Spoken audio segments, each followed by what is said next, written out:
قبل نهايه المباراه والوقت الضايع بدقيقتين ونص كابتن محمد بركات. ازيك يا كابتن بركات؟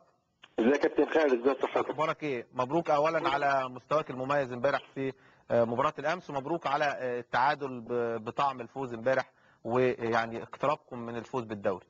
والله طبعا يا خالد، طبعا الله يبارك فيك. يعني طبعا انت عارف هو فعلا تعادل يعني بطعم الفوز، خصوصا انت عارف يعني احنا كده يبقى الوضع على ما هو عليه. قدرنا ان احنا نحافظ على فرق 9 بونت مع نادي الزمالك، وده قربنا جدا من البطوله، لانك انت عارف احنا دلوقتي هيبقى قدامنا بونت من الاربع ماتشات الجايين، فاعتقد ان العمليه يعني هتبقى سهله بالنسبه لنا، ويبقى اللقب السادس يعني طبعا. وان شاء الله بعد ما نجيب البونت دوت بنقول لجمهور النادي الاهلي مبروك، يعني الف مبروك. بركات، بص انت عارف ان احنا عاملين مداخله معاك يا بركات، انت نجم كبير، انت شفت في المواقع كتيره جدا يعني الناس كانوا مركزين على مثلا اشاره عملتها انت، فانا حبيت ان انت تتكلم وتخاطب الناس يعني عشان كلامك انت اكيد هيكون موثوق منه. اتفضل يا كابتن بركات. بص يا كابتن خالد، انت بص يعني كل الناس عارفه محمد بركات وعارفين اخلاق محمد بركات. انا مش ما بلعبش كوره من السنه اللي فاتت او اللي قبلها، انا بلعب كوره يمكن دلوقتي على مستوى الفريق الاول بقالي 15 سنه، واعتقد ان الناس يعني عارفه ان محمد بركات صعب ان هو يصدر منه حاجه زي كده. انا يا كابتن خالد جبت الهدف، واول ما لفيت انا متجه، وواضح جدا ان اتجاهي ناحيه جمهور النادي الاهلي.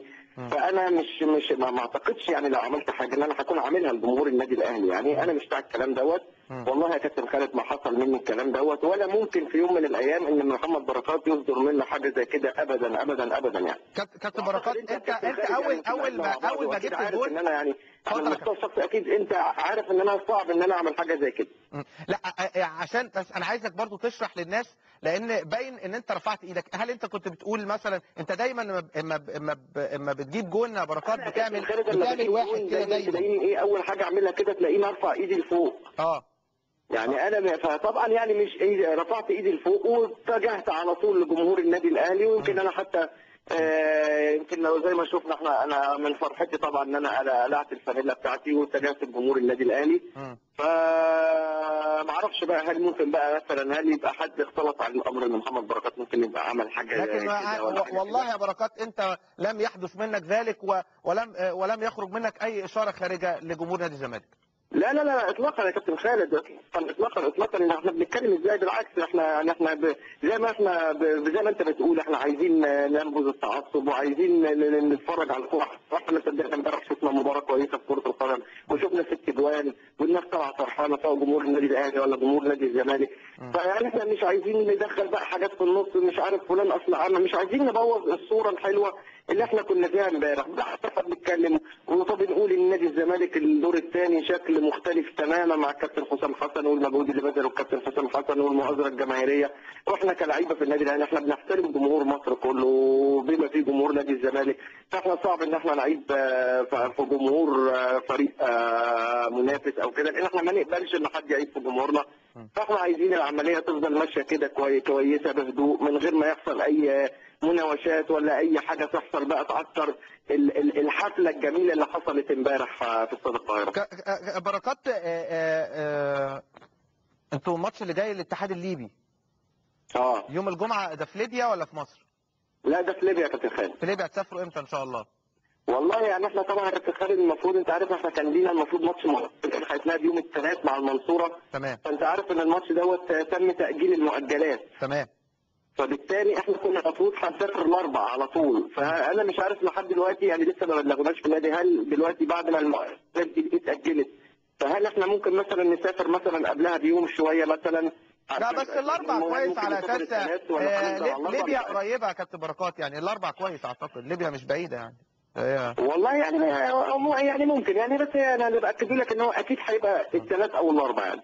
طيب يعني في النهايه كده انا حبيت ان انت توضح يا بركات، لان انا شخصيا يعني انت شايف يمكن دخلت على المواقع يعني يبان على الموقع حاجه، ولكن انا بصراحه احنا هنا مش في البرنامج مش مغرضين ولا بنحب ان احنا بنحب لو بننتقد حد بنكون متاكدين مليون في الميه ان هو عمل خطا، ولو عمل خطا هننتقد. خالد لا يعني لا طبعا لا، انا عايز اقول لك يعني ما هو ده اكبر دليل ان انت راجل جايبني علشان تسمع مني. انت ممكن ما كنتش جبتني وما كنتش سمعت مني حاجه وتطلع تقول بركات قال وعاد وكده.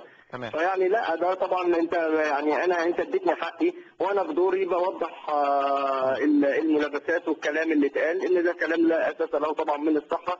انا بحترم جمهور النادي الزمالك وجمهور النادي الاسماعيلي والمصري وكل جماهير مصر، ولاعيبه النادي الاهلي كلها لعيبه محترمه وبتعرف تحترم نفسها والجماهير كلها. وزي ما قلت لك انا ما برضاش وما اقبلش ان حد يعيب في جمهور النادي الاهلي العظيم بتاعنا، فبالتالي احنا صعب ان حد يغلط في اي جمهور، لان في الاول وفي الاخر الناس دي اللي بتشجعنا، وفي الاول وفي الاخر احنا عايزين يعني نبعد عن الحاجات اللي حصلت الفتره الاخرانيه والتعصب والكلام ده كله اللي انت بتتكلم فيه، كل الناس بتتكلم فيه. وفي الاخر ببارك للجميع، في اخر كلامي ببارك للجميع في اللي حصل امبارح من صوره حضاريه. فعلا كانت صوره جميله جدا، يعني تبين التطور بتاع الكوره في مصر من لعيبه لجمهور لتنظيم، ويا رب كده على طول يا كابتن خالد. شكرا كابتن محمد بركات نجم منتخب مصر والنادي الاهلي. عايز اقول مره واثنين وثلاثه هنا يا جماعه، مع احترامي احنا برنامج مش مغرض.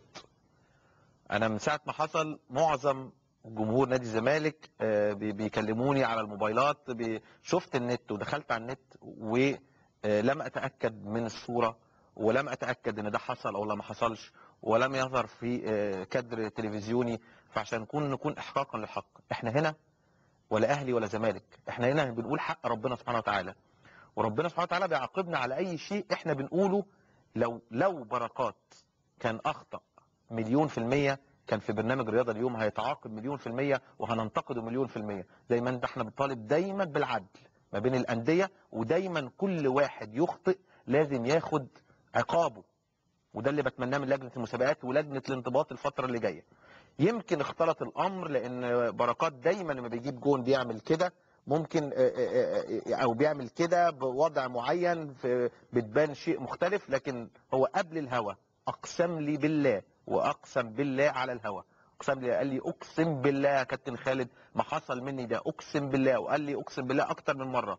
احنا هنا ناس مش مغرضين، بنقول حق ربنا، اللي بيخطئ بنقول له هو اخطأ وبننتقده، واللي يعني مش عايزين نمسك على بعض حاجات احنا مش متأكدين منها، نروح نهدي اعصابنا كده ونروح لاذان المغرب ونرجع عشان نبتدي حلقتنا ونرجع.